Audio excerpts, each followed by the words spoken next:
Perkenalkan, nama saya Chandra Nawaban dengan NPM 22351046 dari kelas 5E. Sini saya akan membuat video presentasi saya menggunakan Google Slack dengan berjudul React Hooks. React Hooks dan penggunaannya. Yang pertama ada Use State.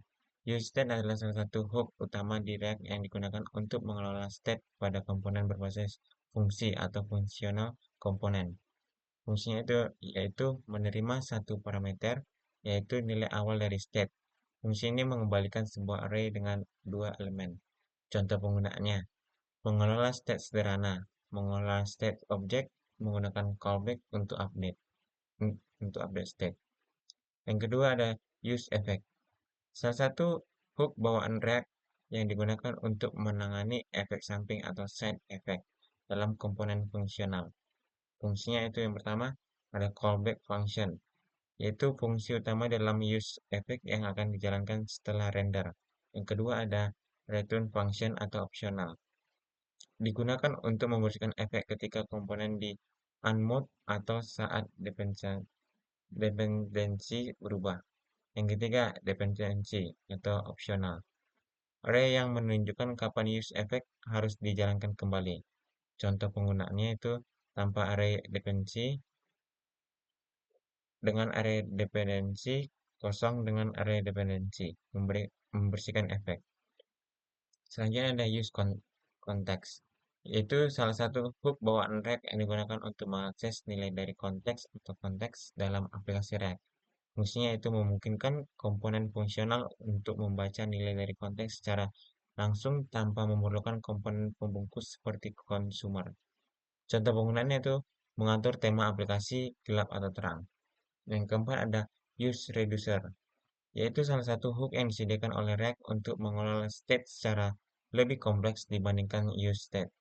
Fungsinya itu berfungsi ketika suatu komponen memiliki logika pengelolaan state yang rumit, seperti banyak aksi atau action yang harus dikelola, atau ketika nilai state baru bergantung pada nilai state sebelumnya. Yang contoh penggunanya itu mengelola formulir kompleks state yang bergantung manajemen to-do list.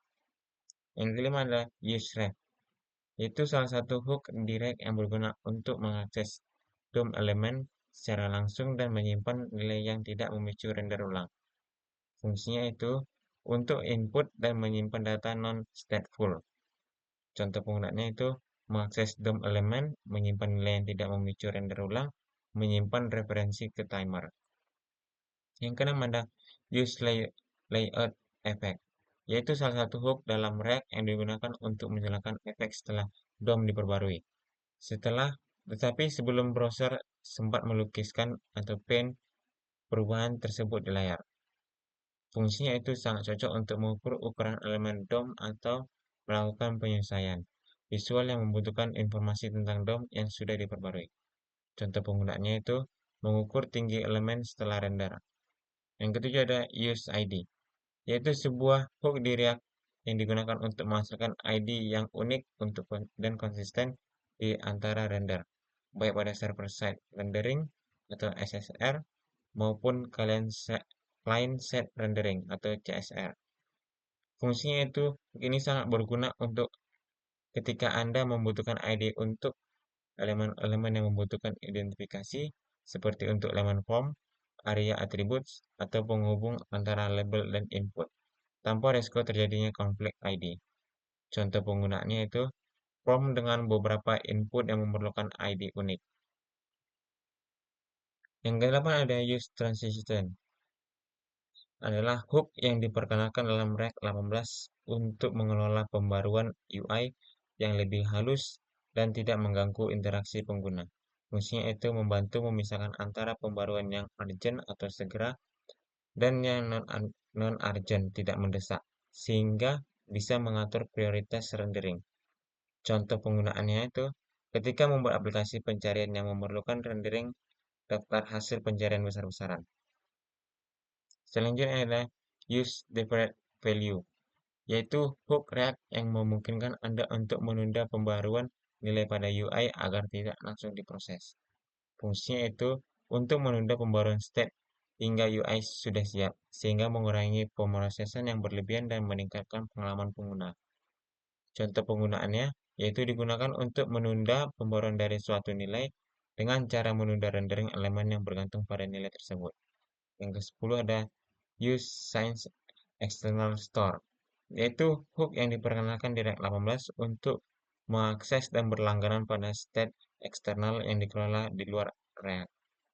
Fungsinya itu menyinkronkan React dengan state eksternal seperti penyimpanan global, misalnya Redux, atau data yang berasal dari API atau sistem lain yang tidak dikelola oleh React. Contoh penggunaannya, ketika membuat sebuah store eksternal yang menstimulasikan sebuah penyimpan global menggunakan event emitter. Store ini akan menyimpan state dan memungkinkan komponen React untuk mendengarkan perubahan pada state tersebut.